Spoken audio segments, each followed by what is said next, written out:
Okay, well, hello again and welcome everybody to another Lockdown Orienteering Live. This time tonight with a legend of the sport. It is Øystein Kvaal Østerbø, Norwegian competitor. He's had an incredible career. Some people would say he's still having his career. He has competed in 15 World Championships for Norway. Yeah, I mean, Øystein, you're now 38 and still going strong. You competed in World Champs between 2004 and 2018. You've won two World Champs silver medals, and you've won European medals, of course, as well in the relay. And let's not forget, you've won stuff in ski orienteering and had a couple of top 10 individual results there as well. So, Øystein, incredible achievements, incredible career. Welcome to the show. Thanks for joining us. Yeah, thank you. It's nice to join you. Yeah, it's great to see you and see you looking so well. How has lockdown and everything in Norway been treating you so far? It's Norway has been quite a good country to be in. We had the possibility to train outdoor, more or less what we want the whole time. So for my training, it hasn't affected it too much. Like the gym has been closed and are still closed. And in the winter, I'm running on the indoor track, so that's also what's been closed.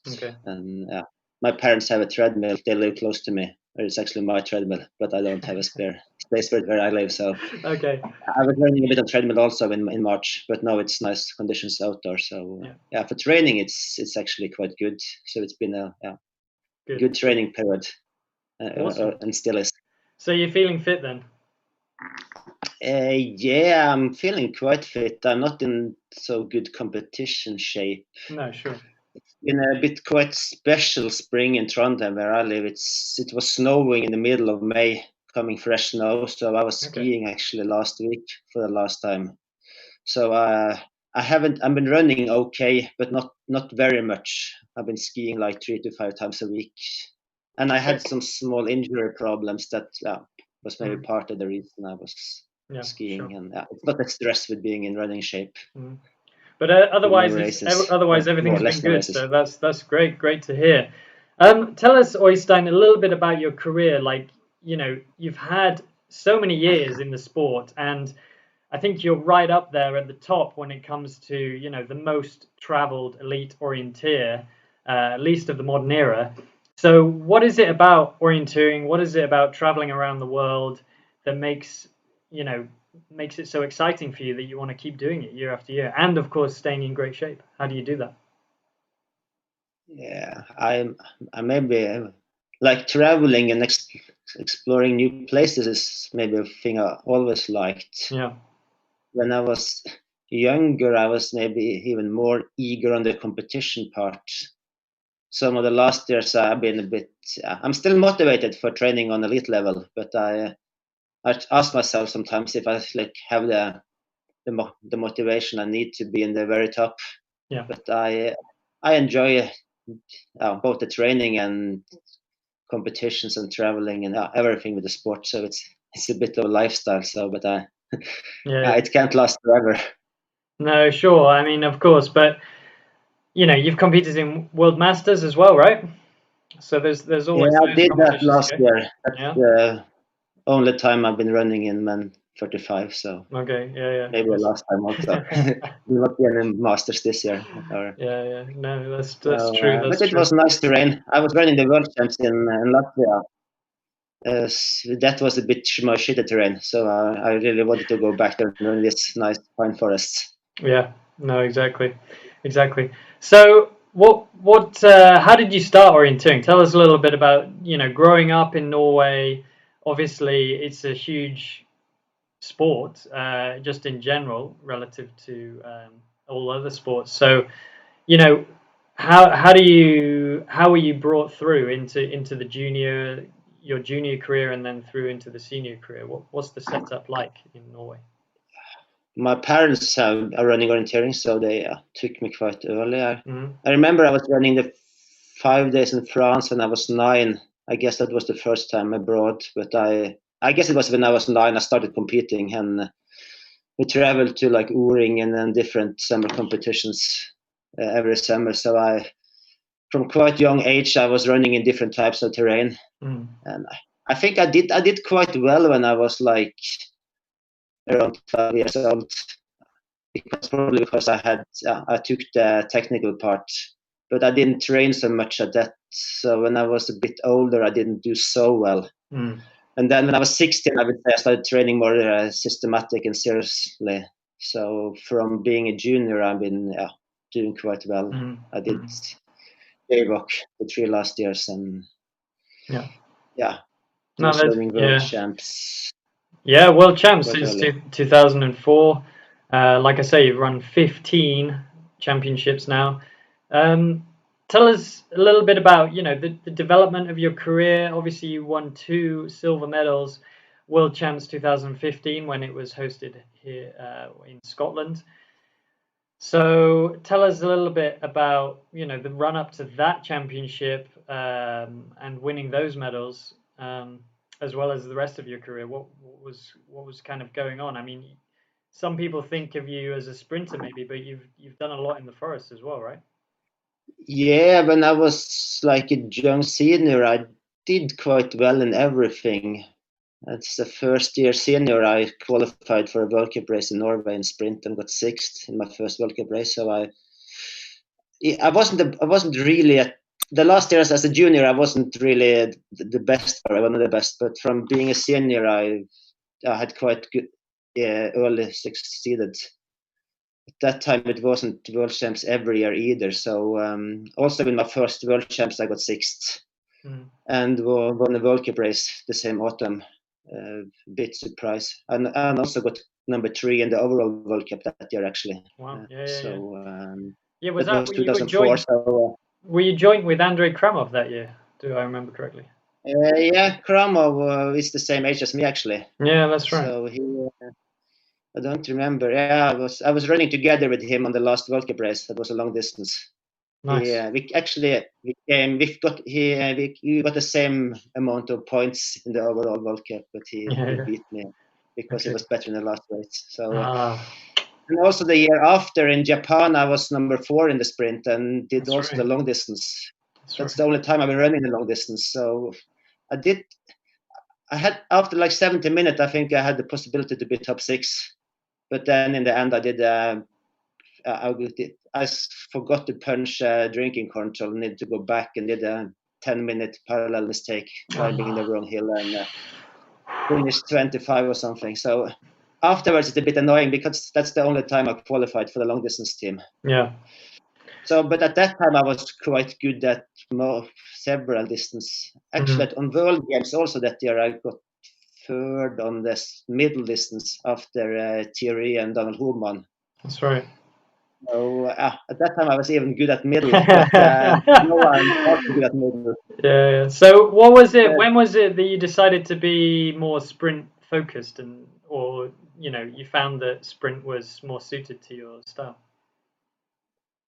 It was maybe it's quite a long time ago. Have you ever thought of yourself as a sprint orienteer, maybe, or not? Yeah, I always been best at sprint. But I think also in Norway, it's been a bit harder to qualify for the forest races. True. Like after Olav came up, we had quite many good guys. Olav, Nordberg, Carl Volekos, several guys. So it's been tougher to get a chance in the forest. But also I've been number 4 2 times in the World Champs. I was also number 4 in Trondheim in 2010 on home ground. Then I wanted to run more. It was my home terrain, but I didn't qualify. I think I was a reserve for the relay. So I watched it, but didn't run. And it was already then, like 10 years ago, I started to focus more on sprint. But like you said, in Scotland, I got a medal both in the forest relay and the sprint relay. So also for the relay team, I've been running the relay, I think 6 times, but I only got 1 medal. So I think compared to how many relays I've been running for Norway, I guess I'm Norwegian with less medals. Yeah, maybe. But you still have that medal, so yeah, I mean that's a great achievement in and of itself. So fantastic. Yeah. All right, go on. So what do you want to say something else? Now in Scotland, I was actually a reserve for the relay, so I was That's right. told to run like 2 days or 1 day before. So Mm-hmm. I wasn't really. I was preparing, of course, but I've been maybe better prepared other years. Yeah. But of course, in the relay, it's not only up to you. The whole team need to succeed. No, sure. Absolutely. All right, Øystein, thank you for that little bit of discussion on your career so far. We're going to go now into a small photo competition. This is a competition I've been doing with everyone who's been joining me on the lockdown. Just after that, we will have some questions for Øystein. So if you're watching the stream live, you can post your questions in the comment section. Just go to the comment section on the YouTube channel here and post them alongside there. We'll get round to them and we'll have your questions answered by Øystein. All right, so let's get into it then. I'm going to share my screen. Let's just do that. Sure. We will look at this. Alrighty. So Øystein, here we are. I'm gonna just tell you the rules of the game. It's pretty basic. You have to guess the year and you have to guess the place.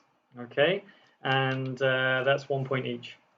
So, do you know the year and the place for this one? It's in Scotland, 2015. That's right. Exact place, is it the Balmore Castle, or I don't? Yeah, it's Darnaway. Yeah. No, you don't have to get the exact place. No, 2015 Scotland World Champs. Obviously, this is the relay, the silver medal that you won there with Magna Dali and Carl. Yeah, great achievement. We've already talked about it.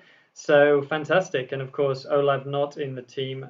You were the reserve and you're coming in later on. So very happy days. All right, next one. What's happening here? You're winning more medals here. Yeah, that's the sprint relay in European Champs in Switzerland, 2018. Right. 2018. Yeah, another classic. Tell us a little bit about what was going on during the relay there. I mean, was it always set for a bronze medal? How are you fighting no, for the other it was medals? far from. I did the third leg, I remember. Yeah. I was running partly with Chris Jones, so we were fighting with the British team probably the whole way. So we got the bronze, but it was a hard fight. It was, like I said, Great Britain and at least the Czech Republic and one more country. So Andrina did a good leg, so she managed to run away from them in the end. So it was a very nice day. Yeah, another great achievement indeed. All right, full scores so far. I know where it is. It's in what's going on here, mate? Eldoret in Kenya in 2012. Indeed. But that's the only time I've been there. Yeah, this is a little bit different to your usual Kvaal lifestyle. Of course, for those who know Øystein has. I forgot maybe that should be the Kvaal life pose. Yeah, I think this was probably just a little bit before Kvaal life became a thing, but yeah. For those of you who don't know what Kvaal life is, just type in #Kvaal life into Google or into Instagram or something, and you'll find plenty of instances where Kvaal life becomes a thing for you, and you'll become obsessed like everyone else in the world who knows what it is. All right, let's keep going on. You're doing well still. That's from that's from Ireland last year. Okay, 2019. When Nick Monin had his birthday party and he invited 20 guys for a weekend over there. Yeah. So it's the West Coast. That's exactly right. Yeah, I mean, I have to admit, Øystein, I found 2 photos of you without, with clothes on, but the rest of them I couldn't find any with when you weren't wearing a top. So I don't know. Anyway, we have to continue, I guess. It's nice that you're wearing a top tonight, by the way. Thank you for putting on a shirt tonight. Here's the final one. Do you remember this? Yeah, it's in the. I guess it's on Lidingö. Maybe in the pink house. No, it wasn't actually. No. I know. I remember. It's in Switzerland at the World Cup final in Arosa. Yeah, that's right. Switzerland in Arosa. Do you remember the year that was? It's like a nightclub. Yeah, in the nightclub, exactly. Yeah, classic nightclub image. This of you, Øystein. I think. Can you tell the vintage by the Bjorn Borgs? No, I got that. I got that underwear on the private Bloodsliter race in Norway. Several years I got the Borg. Okay, brilliant. Well, it's good to know that Bloodsliter is keeping you clothed, at least in underwear. So great. That was 2015. Well done, Øystein. We'll stop there. That was a bit of fun, wasn't it? All right. Well, thank you, Øystein, for that. I think we're going to be shortly joined by Chris Smithard, the creator and coordinator of the Lockdown Orienteering. He's going to join us just to talk a little bit about what's been going on over the last 2 days, who's been doing well, the results, and of course the competitions themselves. So yeah, Chris is going to join us. I think he's just coming in now.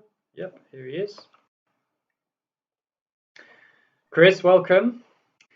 Øystein, in the meantime, just tell us a little bit, how have you been enjoying this edition of the Lockdown Orienteering? Because of course you have you've competed in the past, haven't you? Yeah, I think I competed this the third time. It was one, like the last one I didn't compete in. I had 4 exams the last week, so I was a bit busy in that period, so I decided not to enter. But I think it's fun. I especially like this, like route choice things. Pick the best route choice or the quickest or shortest, and this with comparing the map, it's not my favorite. Okay. I did it early today before I went training, and I was in a hurry, so in the end I didn't have time to find the difference, so I was just picking randomly, and I think I got wrong on. I did the 7 first correct, and then the 3 last I was wrong on all of them. So. Oh well, never mind. Chris, welcome. How are you doing? How's the weekend been going so far? Yeah, no, I'm good, and yeah, it seems to be going fairly smoothly, so I'm happy with that.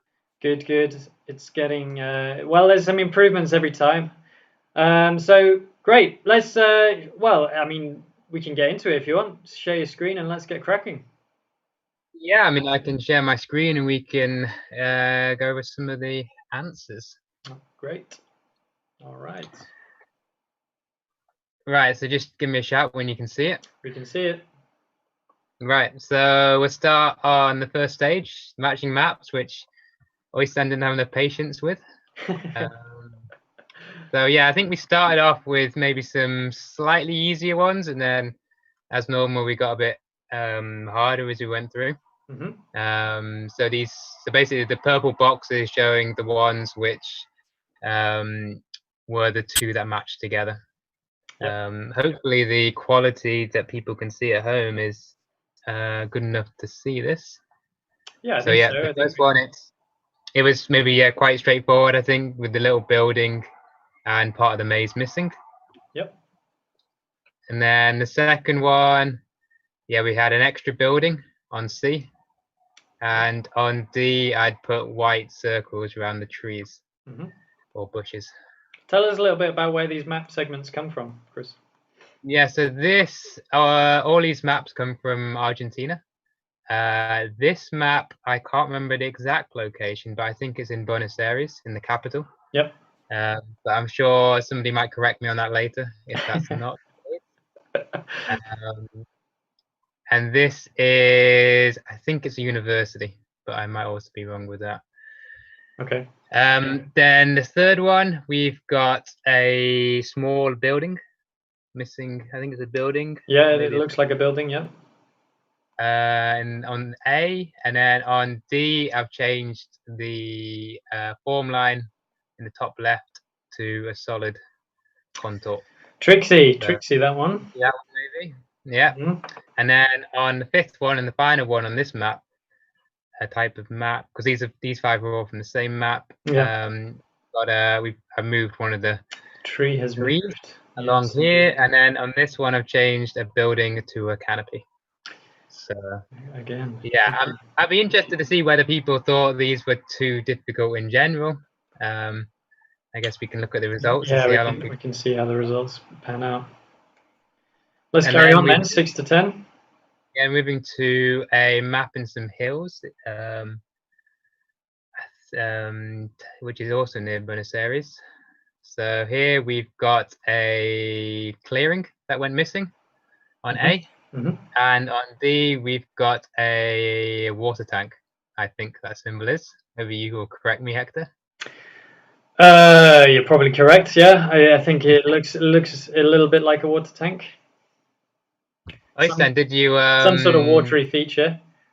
Yeah, did you get this far along, Øystein, or had you already given up by this point?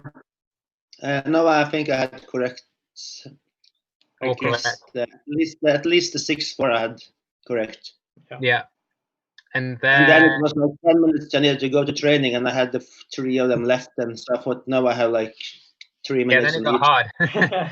And then I found maybe one of them was wrong, but then I still had 3 left, and I sitting there for like a few minutes. I remember from last time, I think I used 1 hour for all of it. Oh, right. Yeah, in the end, I could use 50 minutes and still had problems to find the difference. But then it was even bigger map samples. Yeah, that was a bit like 2 maps, and you needed to find how many things was changed. So of course that took longer time. Yeah, I was hoping this would take a little bit less time, doing it this way. So yeah, on C we've got a missing contour, and on D we've got a missing crag near the top. Yep. And then on number 8 we've got I moved a building just a little bit. That was probably quite sneaky. And then this was, I remember going back like a day or 2 after I'd done it and was trying to do it, and I just couldn't get this one. No, I found the building, but the other one I didn't. Yeah, the vegetation boundary. The 3 dots on the vegetation boundary. Yeah. Well done, Chris. In the end, I ended up thinking, what did I change? And Did you not write them down at the time? No, I did. I was playing it in the game like everyone else, just to make sure it would work. Yeah. So yeah, and then I remembered, and then we get some bit more contours in this one, and we actually that on A we took out a contour. So I've just drawn it in there with a purple line, and then there was an extra tree on D, and then the final one, probably the hardest, on B, a spur went to being nothing on B. Yep. And then on C, I just put a few more stony ground dots in there. Nice. So I think those are the ones that people, struggled with the most. Yeah, that would have sorted the leaderboard out, I'm sure, in those final 2 there. Yeah, they were tough. And then we'll go on to the trailer. Yep, let's talk about that. Yeah. Go briefly through this. All right. Yeah, so we'll put all these up online later. Yeah, of course. So these are just I just basically circled in red all Which the correct ones? answers. Yeah. C, yeah. E, okay, yeah.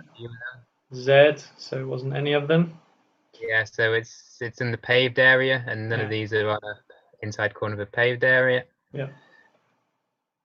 And then the last one and this one, just it's on the inside corner of the open land. So that's this one here. Yep. Then we moved into like a park kind of area. We've got the edge of the building, so that's C over here. And then we've got a tree or bush up here. Yeah. That's the south side. And then we've got the tower, which is here on the left-hand side. And then we've got this one, which is, the clue here was it said the north side of the bush, and the control in the photograph is on the south side of the bush. Yeah. So you have to be careful there, getting your right directions. Yeah. And then here was the building. How were you finding these ones, Øystein? Were you confident with your answers? I think I did everything correct so far. Okay, that's good. When I finished, I was like number 20, around 20. But I guess it was because I used longer time than the faster ones. So you were just playing it safe, making sure you got the right answers rather than being fast. Yeah. Yeah. But I remember last time I used more than 30 seconds for some of them. I used like almost 1 minute, and I realized it's better to just pick random and get 30-second penalty than to use 1 minute. And maybe still do it wrong. So this time I tried to not use too long time. Yeah, sure. You got to balance that, the time versus getting it right. And then we move on to the more interesting maps, so all Trello was on the same map, but these ones are moving close to the waterfalls, which are the famous sites. It's on the border with Brazil, is it? Yeah. That's right. Yeah. I can't remember how you pronounce it. Is it Iguzi or something? The Iguzi Falls. Yeah, I mean, I'm not quite sure how you pronounce it either. So I'm spectacular, all the same. Yeah. Yeah, I mean, they are. There were some more spectacular images from Street View that we could have used, but unfortunately, there wasn't so much interesting on the map. So I had to balance finding an interesting bit of map as well. Indeed. All right. Well, we'll just quickly run through these then. A for number 11. Paved area, and then we've got the big boulder to the right here. Yeah. And then we've got the end of the paved area, so you can just see it out here. Yeah. You probably need the magnifying glass in the game for seeing that one. And then you've got the boulder, and you've got the west side of the boulder there. Yeah. The next one down, you've got the east side of the same boulder. And then that was moving on to the next waterfall one. Yeah. Wow, incredible. Which is maybe a bit trickier, and I made the controls a bit bigger than they would have been in real life, just to make it a bit more obvious. Yeah. So again, we've got the end of the paved area here. Over here. And then you've got the edge of the green area. So you can just about see the green area between the waterfalls, and then you've got the pipe down here on the edge of the green. So you probably couldn't get there in real life, but we can be more interesting when it's virtual like this. Exactly, you can virtually be in the middle of a waterfall. Yeah, and then this one we've just got the bottom of a crag, which is obviously the bottom of the waterfall as well. Yep. And then the second to last one. Yeah, we've got another end of a green area, but this time you can see this is the waterfall, is the crag, and it's above that, so we can't see that without view. And then the final one is just the top of the waterfall, which is D. Very good. So hopefully people enjoyed that, as well as found it challenging.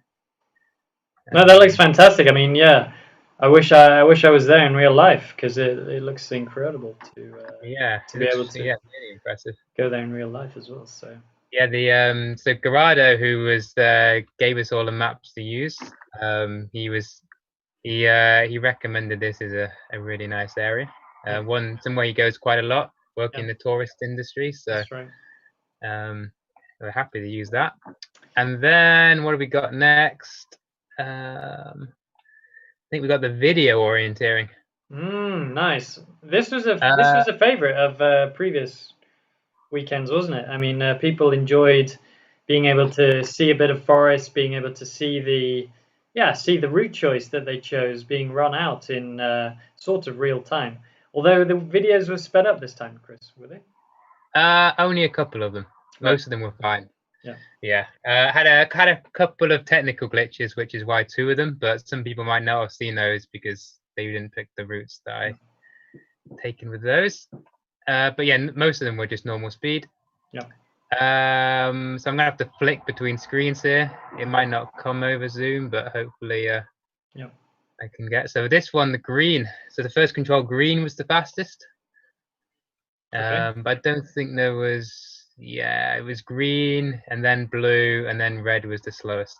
Yeah. And maybe as in real orienteering, like you don't always. The map is sometimes you never quite know what it's going to be like in real life, and there was this green hatching around the control, which was wind blowing trees. So actually approaching from the bottom was a bit slower because you couldn't just go straight. You had to kind of go around the trees. Yeah. Keep going. I'm just going back. Right. So the next one was the green route. Again, was the quickest here. And then the blue and then the red, but there wasn't much difference between them. Yeah, so the green was 9 seconds longer. How did you like this one, Øystein? Did you think you were picking the right routes, or? I think Øystein always picks the right routes. No, I think so far I picked a straight route 2 times in a row. Okay. But not here, the red one, I remember. Yeah, so that was correct. So the red one was the fastest. Yeah. And then blue was 13 seconds slower, and green was like a minute slower. So yeah, green looks to be almost twice the distance there. So. Yeah, I mean it's challenging. It's quite hard to plan courses which have got 3 route choices that look good. So sometimes it's good to have some easy ones as well. You know, people need to score something. Hopefully. Yeah, I would say the map had changed a little bit in places. So yeah. But never mind. That happens. That's orienteering. Yeah, red was there. And then I mean obviously we got one route here which is massively not right. So here the green was the quickest, and interesting. blue was 20 seconds slower to take the blue route. Interesting. Which is quite a big difference. Because it looks almost identical in distance there. Yeah, I think it's just. I mean, the small paths here I think are a little bit slower to run. Yeah. Obviously, the round to the right was quite a bit more on a bigger path. Yeah. And then we've got what have we got next? Yeah, so I ended up running this leg because I did all the filming. I ran the leg about 5 times in the end because the first time I ended up crawling through green for about 5 minutes, and I was thinking, oh well, at least it's for everyone can watch this afterwards. Brilliant. No one's gonna want to watch you crawling through green for 5 minutes. But the problem was I'd made a slight mistake, so I didn't think it was that fair to then put it in. No, sure. So I decided to rerun it. One for the outtakes. And here it's control 5, and so it was 40 seconds quicker to take the green route.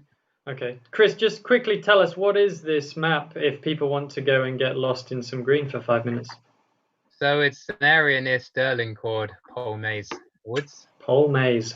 And it was used actually for a junior European Championship training area. That's the highlight of its orienteering outings. But we use it quite a lot in the club. Indeed. So it is actually nicer than how it looks on these maps, or at least it's nice that I remember. Well, the green makes the route choices interesting. So some of the more runnable areas of the forest were not very interesting for route choice because you just go straight. Yeah. Øystein, if you had a terrain like this in Norway, would you use it for training much? No, I wouldn't really use it much. I was running in the forest yesterday, and then I picked nice. I had 2 options, and I picked the nicest one. Yeah, sure. Even if it was maybe more challenging on the green map. Yeah, definitely. Especially when, like, on the blue route here, you had to kind of follow like a light green corridor and then basically smash through some green. So maybe not my idea of fun either, but some people love that. Right, so we'll move on. So Carry on. Let's keep it going. Green was there, and then 6. I remember this. It was blue was the fastest. Yeah. And then the red. Because you're going downhill through the green there and saving quite a lot of distance. So. Yeah, and you can see there's not actually that much green to get through. And no, exactly. Yeah, it was. Hopefully, most people got that one. And then we moved on to the challenging one. And it was quite important here to pick the right one because there's some quite big differences. Yeah. Hector, what did you think? Did you play this or which one? Yeah, I mean, I chose the blue here, but you know me, I love to climb hills, so. Yeah. Yeah. Øystein, do you remember which one you picked? I think the red probably one. Green, actually. I was looking at it for a long time and yeah. Yeah, red, so the red is the quickest, but yeah, you know. Red is the quickest by 1 minute 20. Really well. Yeah. So it was 6:40 the red. Sorry? I thought it was quite difficult. I was putting my head 90 degrees to the right and trying to look in the right direction. And yeah, I put it this way. We put it this way around because it's such a long leg. I wanted to get most of it on the screen as possible. Yeah. No, it's fun. So basically you've got a lot less climb on the red, but also on the other two you've got to run through the forest more. Yeah, exactly. This steep slope was, if you watched the video, you could have seen it was quite slow to get down. Yeah. And then you had to then cut across this forest. So in the end, that was probably quite crucial to pick the right one on that. So we can just see the times. So yeah, 40 seconds. Oh, sorry, 1 minute 20 quicker on that one. And then moving on.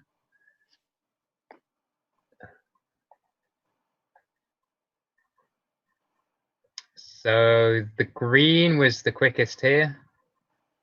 Yep. And then the blue, and then the red, I think, was slowest. Yeah, so the red and the blue were quite similar, and the green was a bit quicker. So, yeah.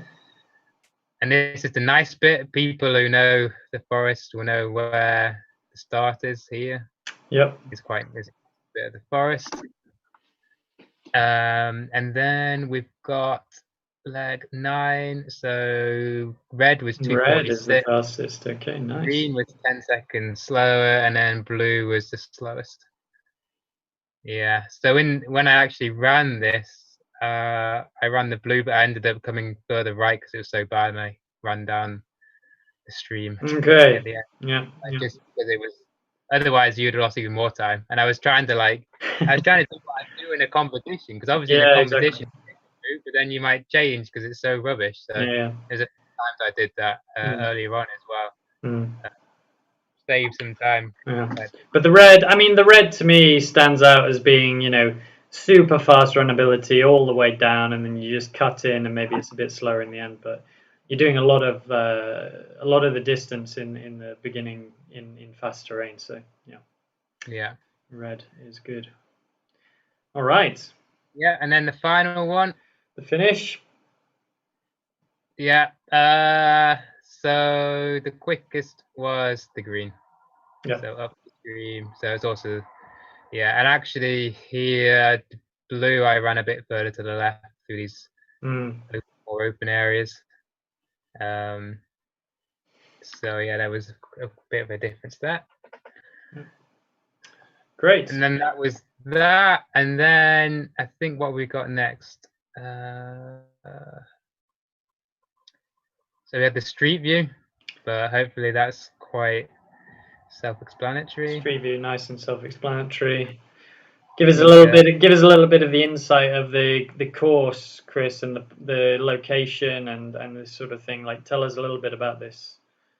So Tilcara is in the north of Argentina. So apparently they've found traces that humans were living in this area 10,000 years ago. So it's one of the oldest. Years ago. Incredible, yeah. Yeah, one of the oldest settlements in Argentina. they think. Wow. That is pretty old. That is old. Can't say more about it. It's very rocky and barren there. I think it's kind of like a desert, not so much water. So a lot of just open rocky hills. And hopefully people had less issues this time than in previous Street View, but I know there was a few small issues. Yeah. And then we've got, things are improving, aren't they, all the time with Street View? Yeah, some people love it. Some people love it. I know that for sure. Yeah. We tried out a mixture of different stages because obviously different stuff. Then here I'm just going to quickly show the catching feature maps, because I know if you don't play catching features, you don't see these maps at all. No. This is the Botanical Gardens in Buenos Aires. Yeah. I think it was quite a nice little map. I believe, as most of the maps we're using have never been used for a real event. So yeah, it's quite tricky to actually get in there, and even just run around in there, you're not allowed on a normal basis. So I can imagine. So yeah. Yeah. So it's pretty special to be able to hold an orienteering. But as you can see, it's fantastic little piece of terrain, and yeah, I mean, when I was in Buenos Aires, in fact, it wasn't even open at all to the public. So yeah, a lot of the time it's they're shutting it off, and yeah, it's a very special piece of terrain, but very nice map all the same. Tell us a little bit about this one, Chris. Yeah, so this one's back in North Argentina. It's yeah, I mean, we wanted to use it because it's quite interesting, like lots of kind of different kind of like the passageways. Yeah, there's a lot of dead ends and stuff. I think people are going to get caught out here, aren't they? Or they probably did get caught out here. Yeah, well, hopefully we try and set a challenge. Yeah. And then we're going to, this is the map which we used in the matching maps, so you probably recognize sections of it. Very nice. So it's the one, it's pretty much the only map we got hold of which had a lot of contours on. So yeah, obviously use it in a few different things, but yeah. And then we'll just have a quick look at the results. Yeah, let's just check the results finally before we end this. Who's doing well? Rune is top at the moment. Very good. Some people haven't done all the stages yet. So it's going to change a bit tomorrow. And then yeah, we got Tam from Edinburgh Uni. Of course. Haruku from Japan, Robbie Lightfoot, Joel. Great to see, yeah, like Riveda Smith. I know she's a lockdown legend, I believe. Oh, sorry, he's a lockdown legend, isn't he? Yeah, he's done a lot. He's done a lot. He's still... Maybe all of them. I can't. Yeah, I think so. I think he has it. Yeah. But yeah, good to see some juniors high up as well. Yeah. Of course, tomorrow we've got the two grand final races, the top 6 in the women and the top 6 in the men. Yeah. So more to play for already still. Yeah. Have a quick look at the individual. It looks like Kirsten Strain's doing well there as well, so good to see. Oh yeah, we should have had a quick look at the top women in there. Yeah. But my screen's now gone blank. I don't know why that is. It's coming back. And now it's gone blank again. It's gone again. Oh well, people can have a look by themselves. It's yeah, exactly. When they get to the, seems like Map Runner's having a bit of an issue here, Chris. But yeah, too many people. Yeah, probably everyone's checking out their results. All right. Well, if we're not going to be able to get the results back, right. Is it come up or not? No, it's not coming up. Never mind. So people can check those results out as they wish. Of course, throughout the weekend, being updated. So yeah, Chris, tell us a little bit about tomorrow, the grand final, things that are happening tomorrow. Yeah, I mean, it's all 8 o'clock as normal. Yep. 2 grand finals this time. Normally we just do one, but we decided to bring in a women's one as well. Nice. And the stages all close at 5 o'clock UK time, so don't forget to submit everything by then. And then yeah, hopefully we can have some good races at 8 o'clock, and we'll also talk through some of the solutions to the stages till tomorrow. So the contour the contour game, and the route choice game, which Great. I know Øystein's going to be looking forward to. Thanks to route choices. Yeah, Øystein's all about the route choices. All right. Well, thanks, Chris. You can stop sharing your screen and we can wrap up, I guess. All right. Well, thank you, everybody, for watching tonight's stream. And thank you to Øystein for joining us. Everyone who's watching, you should just keep following us along on Facebook and on Twitter. We will give all the information that we have and we will put it out on there. Of course, the results are on the Map Runner website. And yeah, just keep following us along. Follow Øystein, follow his Instagram, follow everything about Øystein.